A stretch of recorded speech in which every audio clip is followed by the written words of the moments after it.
在娛樂圈與豪門交織的複雜世界裏，明星婚姻的任何風吹草動都能瞬間成為大眾矚目的焦點。近日，一則關於林青霞與營理員婚變的消息，如同一顆重磅炸彈，在平靜的輿論湖面激起了千層浪。曾經，林青霞與營理員的結合被視為一段佳話，一個是風華絕代的影壇女神，一個是身家豐厚的商界巨擘，他們的結合宛如童話般美好。然而，如今卻傳出私生子認祖歸宗，小三上位成功，林青霞崩潰撕毀結婚證書，攜20億分手費斬斷30年婚姻等驚人消息，這背後究竟隱藏着怎樣的真相？又引發了哪些爭議與思考？林青霞，這位在華語影壇留下濃墨重彩一筆的女神，以其絕美的容顏和精湛的演技征服了無數觀眾。從窗外中清純懵懂的江雁容，到笑傲江湖之東方不敗裏霸氣又嫵媚的東方不敗，她的每一個角色都深入人心，成為了影史上的經典。她的美不僅僅在於外表，更在於那種由內而外散發的氣質和魅力，讓無數人為之傾倒。營理員作為香港思捷環球控股有限公司原主席，在商界呼風喚雨，擁有着令人矚目的商業成就和巨額財富。他憑借着敏銳的商業洞察力和果斷的決策能力，在時尚零售領域闖出了一片天地，將思捷環球打造成了國際知名的品牌。他的成功不僅為他帶來了財富和地位，也讓他在社交圈中備受矚目。1994年，林青霞與營理員步入婚姻殿堂，這場婚禮盛大而奢華，宛如夢幻般的童話場景。婚禮現場佈置得美輪美奐，鮮花簇擁，燈光璀璨。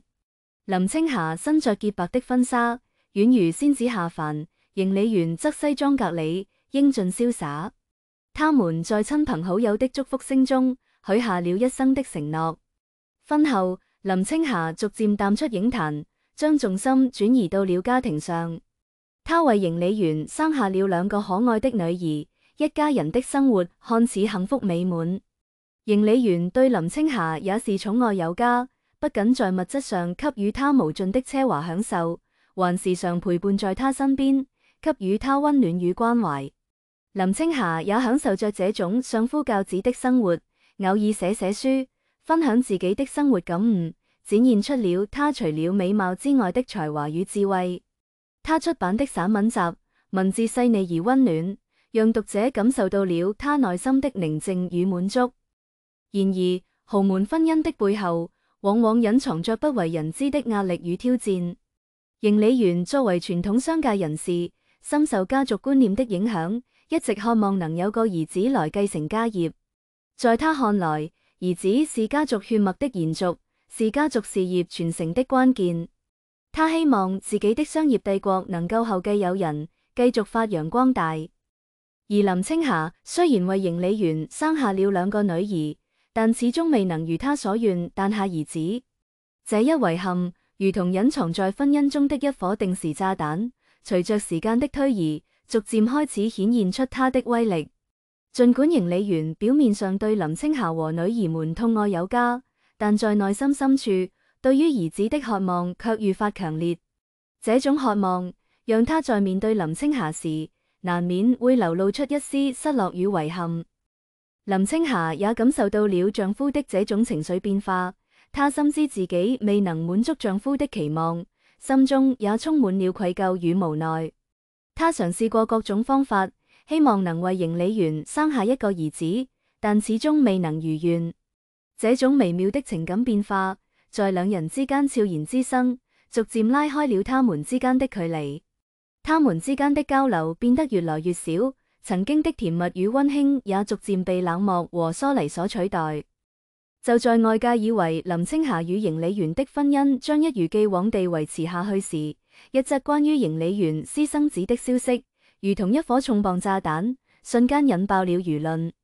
據知情人士透露，營理員早在多年前就與一名上海女子有了私情，並生下了一個兒子。多年來，這個私生子一直被隱藏在暗處，不被外界所知。隨着私生子認祖歸宗的消息傳開，那位苦熬23年的小三也浮出了水面。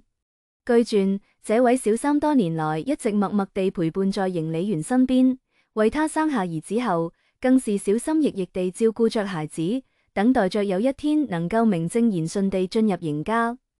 在這23年裏，小三承受了巨大的壓力和痛苦，他不能公開自己的身份，不能與邢理元光明正大地在一起，只能默默地躲在背後。他看着邢理元與林青霞在公眾面前秀恩愛，心中充滿了嫉妒和無奈，但他始終沒有放棄。他相信只要自己堅持下去，總有一天能夠得到自己想要的一切。如今，他的願望終於實現了，在邢理元的安排下，他成功上位，成為了邢理元的新歡。他開始頻繁地出現在公眾視野中，享受着邢理元給予他的財富和地位。然而，他的上位並沒有得到外界的祝福，反而引發了更多的爭議和譴責。這一事件引發了外界對於小三上位現象的廣泛討論。有人認為小三的行為是不道德的，他破壞了別人的家庭，不應該得到幸福。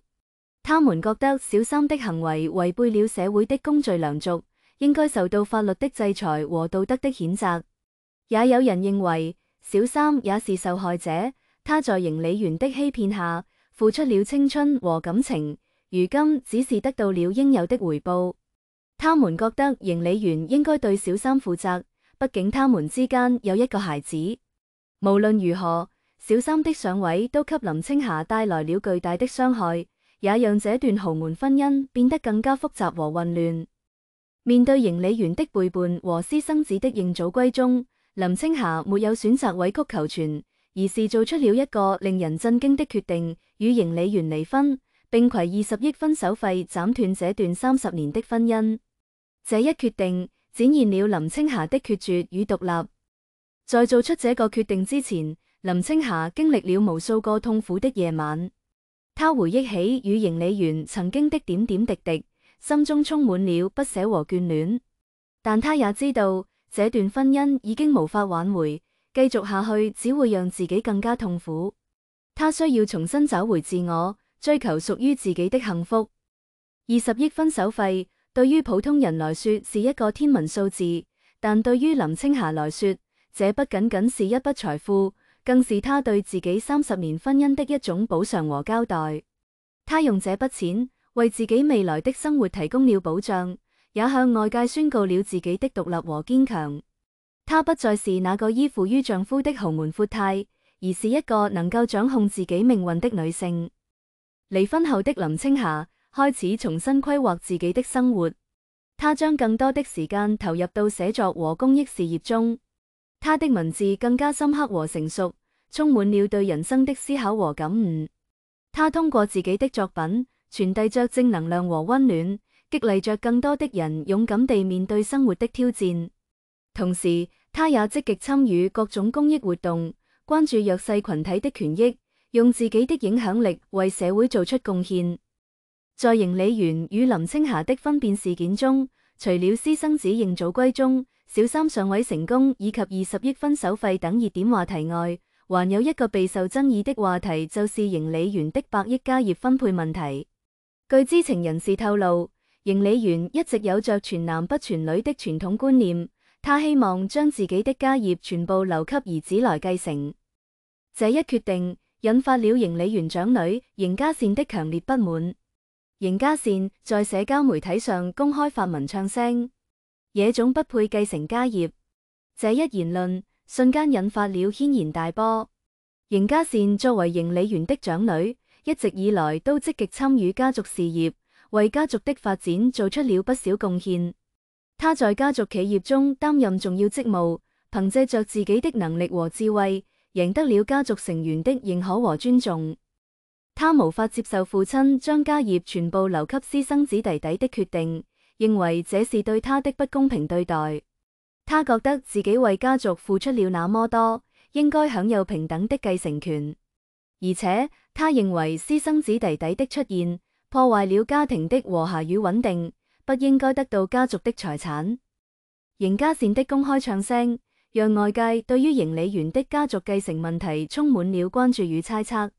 有人支持邢嘉善的觀點，認為他作為家族的一員，應該享有平等的繼承權。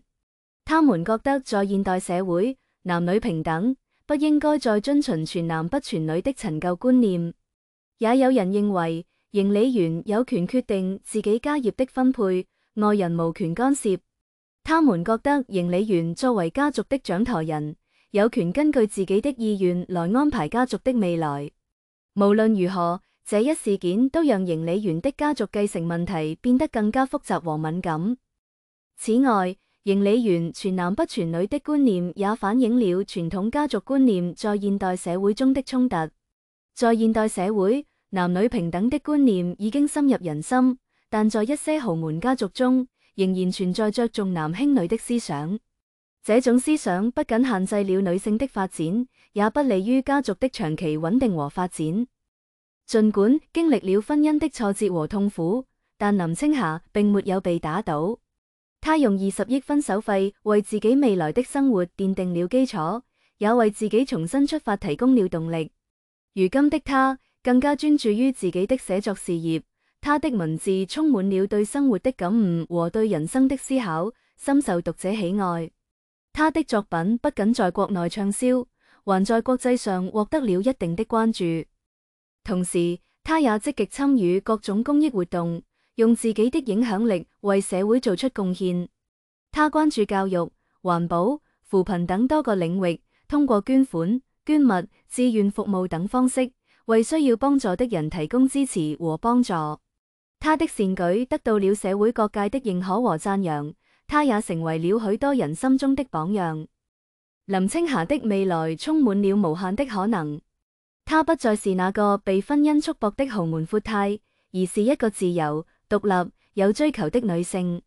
她用自己的行動告訴我們，無論遭遇多大的挫折和困難，都要勇敢地面對，重新出發，綻放屬於自己的光芒。他將繼續在寫作和公益領域發光發熱，為社會傳遞更多的正能量。邢理元與林青霞的婚變事件，如同一場豪門風雲，充滿了戲劇性和爭議性。它讓我們看到了豪門婚姻背後的複雜與無奈，也讓我們對愛情、婚姻和家庭有了更深的思考。在這場風波中，林青霞用自己的決絕和獨立，為自己贏得了尊嚴和未來。而邢理元的傳男不傳女觀念和小三的上位行為，也引發了外界的廣泛質疑和批評。